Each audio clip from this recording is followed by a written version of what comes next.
What is going on, YouTube? Happy Friday. Official. Bought my tickets from China, so I'll be headed out November 24th. Just gotta buy a couple more tickets, Nepal and other parts of China, and I'll be done. But I got a question for you. Interesting question. You're gonna find it interesting. What are you afraid of? Now, this is not a financial type deal. This is a personal thing, but I'm just trying to see what is it that we are actually afraid of, because every human being that walks is afraid of one thing or something. So let me give you a little background on what I'm talking about, what I'm afraid of. When I was a kid, high school, junior high, elementary, whatever, I was raised by my grandparents, and a lot of their friends were older people, so a lot of them were dying. I probably went to about 10 funerals as a kid, but this is something that would just like mess with my head. I always had problems sleeping after a funeral. Not that I'm like afraid somebody's about to jump out of the closet or whatever kind of thing, but something about it that just spooked me. I don't know what it is. So this carried on with our life. Like, I don't care if I don't even know the person. I go to a funeral and I go back home and it's time to go to sleep. I'm kind of weirded out in the head, kind of spooked a little bit. So I remember when I was in Nicaragua, I was walking to the store and I passed his house and I see these people standing out in the yard, and I just kind of like took a glimpse, like to see what was going on in the doorway.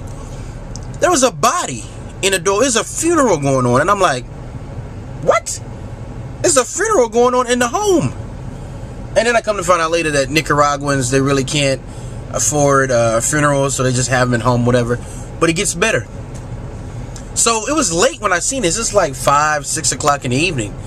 Then all of a sudden, I go back, and the funeral's like, the body's still there. And I asked the store owner, and I was like, hey, where does the body go at night? Like, it was late in the evening. What happened to the body? I said, the body stays there. So I'm like, the body stayed in the house overnight. Right, overnight.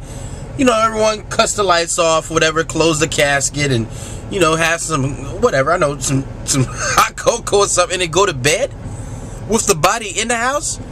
I was like, oh my gosh, no. But see, here's the thing. I know it's a false reality in my head, and I know it's my thoughts that is causing me this.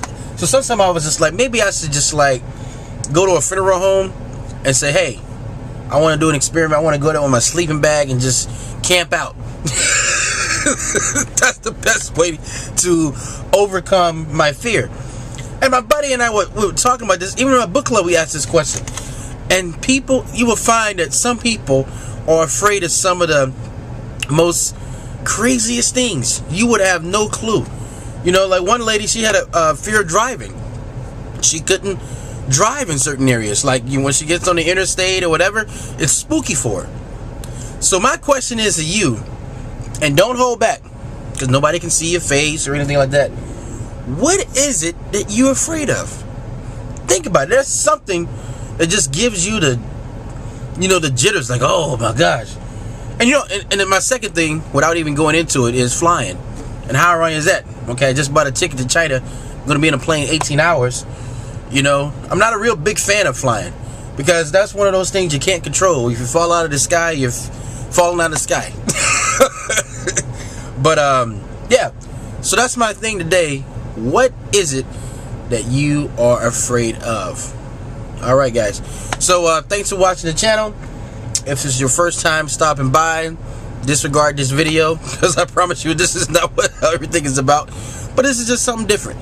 So okay, guys, so until next time, signing